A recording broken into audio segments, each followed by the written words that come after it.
The Sony a9 III might be the best camera for video, and it's going to completely change how you shoot video. I got exclusive access to the Sony a9 III, and I was able to get more hands-on time with it than almost anyone else, to do an unbiased review and see if the a9 III is really the next groundbreaking camera. And right when I picked up this camera, I was blown away by how fast the Sony a9 III is. And currently, it's actually the fastest full-frame mirrorless camera on the planet. But fast doesn't just mean taking a lot of photos or slow-motion video. The Sony a9 III is fast in 5 different ways, and the last one is probably the most important. The first way the Sony a9 III is so fast is the 24-megapixel full-frame sensor.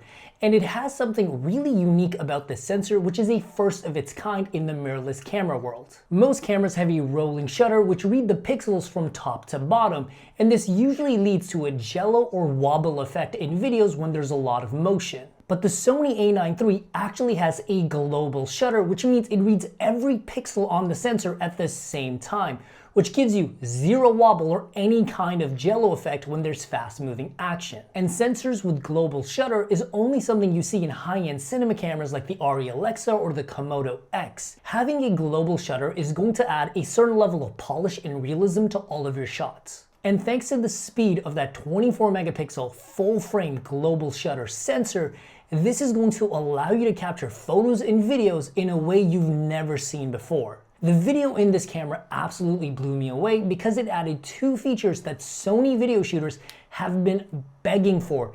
It finally adds 4K 60 without a crop, and the 4K 60 is also downsampled from 6K, so your 4K footage is going to have the detail and clarity of 6K, and it also adds 4K at 120 frames per second. Although this mode is not downsampled, it is mind-blowing to see 4K 120 actually in a Sony camera at such a high quality. And the Sony a9 III still gives you the same high data rates as you get with any Sony camera, so you can shoot easily as high as 200 to 600 megabits per second. In terms of video frame rates and specs, the a9 III does everything the a7S III and the FX3 does, which are currently Sony's best video cameras. However, one problem that a lot of Sony video cameras have is overheating. So I figured the Sony a9 III is probably going to overheat too, right? Well, recording at 4K at 24 frames per second at the highest 600 megabits per second bitrate, I got well over an hour in my overheating test, and with 4K 60 at the same high bitrate, I once again got well over an hour. The only time I had an overheating issue was running 4K at 120 frames per second, in which case I only got 25 minutes. And I also had the temperature set to 85 degrees in my room. As far as I can tell, the a9 III should not have any overheating issues. However, one problem that I can see the Sony a9 III having is actually with that global shutter sensor. Usually with the global shutter, you get less dynamic range, and it's usually not very good in low light either. So I tested the a9 III for low light capabilities at 12,800 ISO all the way up to 25,600 ISO, which is the maximum ISO range, and I also used an f4 lens with a shutter speed of 1/60. I was pretty blown away by how good the low light was. There's very little noise or grain, and whatever you do have, you can easily clean up in post-production. And I had the noise reduction completely turned off in camera, so this is the worst that it's ever going to look. The a9 III is shockingly good in low light. While it's not as good as the FX3 or Sony a7S III, it is still very decent. However, there is one massive benefit of having a global shutter sensor. Because your sensor readout speed is so fast, you no longer need a physical shutter in your camera, and you can actually shoot electronic shutter mode that looks as good as a physical shutter. And this has multiple benefits. One, you never have to worry about your physical shutter getting old and your camera having to be replaced or not being usable. Second, most cameras are maybe shooting 10, maybe 15 frames per second mechanical shutter and 20 to 30 frames per second electronic shutter mode. But once again, electronic shutter mode is going to give you artifacting and camera wobble. The a9 III can shoot 120 frames per second using electronic shutter mode that looks as good as a physical shutter with zero artifacting whatsoever. However, there is a downside here. The Sony a9 III shoots at 120 frames per second, but only up to 196 raw frames, which means after 196 frames, it does need a break. So you're really only shooting 120 for a little over a second. But there is a fix to this. You can simply shoot at 60 frames per second, which is still going to give you a ton of images, but it's just not as fast. And with this, you can extend that frame buffer. But if you want to shoot this like a normal camera at 10 or 15 frames per second, in my testing, it just shot forever. It's basically an unlimited frame buffer. Now, one thing that Sony has done is that you can shoot this camera at a regular 10, 15, 30 frames per second.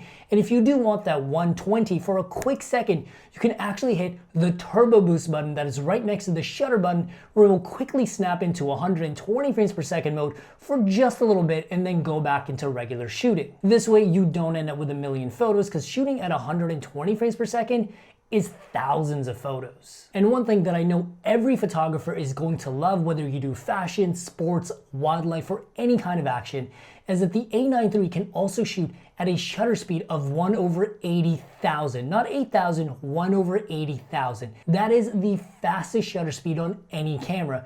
And you can also sync the shutter speed with basically any speed of flash without getting any sort of strobing. And no matter how good you are with your camera, no one's going to be able to get the perfect shot every single time. So the Sony A9 III also has something known as pre-recording or pre-shooting, where the camera is technically always taking photos and you simply hit the shutter button to let it know when you want it to actually save those photos. This way, even if the moment you're waiting for just happened, you can push that shutter button and it will give you up to 2.1 seconds right before you hit the shutter. Missing a shot with the Sony A9 III is virtually impossible, but is the autofocus actually any good?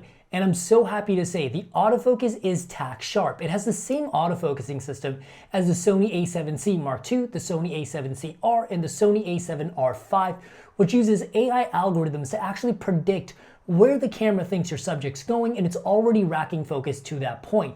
The autofocus in Sony cameras is light years ahead, and I'm really happy to see they put the best autofocus in this camera. But as fast as the Sony A9 III is, if it doesn't have the right body and design, you're not going to be able to operate this camera quickly enough to get your shot. And if the body and design don't work, the camera doesn't work. And I'm happy to say the Sony A9 III now has two separate dials to switch between different autofocus modes, but also switch between different frame rate modes. This is going to be really helpful for when you're doing run and gun shooting, and it's going to be way easier to change your modes using those dials instead of going into your menus. And it also has a joystick on the back to change autofocus points. And it has two separate custom buttons right next to the shutter button to quickly bring up different menus that are important to you as a shooter, and this is going to make your shooting workflow a lot faster. One thing that video shooters are really going to appreciate is that there's now a large video record button on the back of the camera. This way, if I have the camera up to my eye for photos and I want to start taking video, I can just simply hit that button and it will snap right into video. This is going to make going between photo and video much faster. And the fact that the Sony A9 III virtually has zero overheating issues is going to make this a dream camera for video shooters. The A9 III should be out in spring of 2023, which means I will get at least 2 to 3 weeks with this camera doing a deep dive hands-on review. So if you guys want to see that, make sure to subscribe and I'll see you guys in the next video. Peace.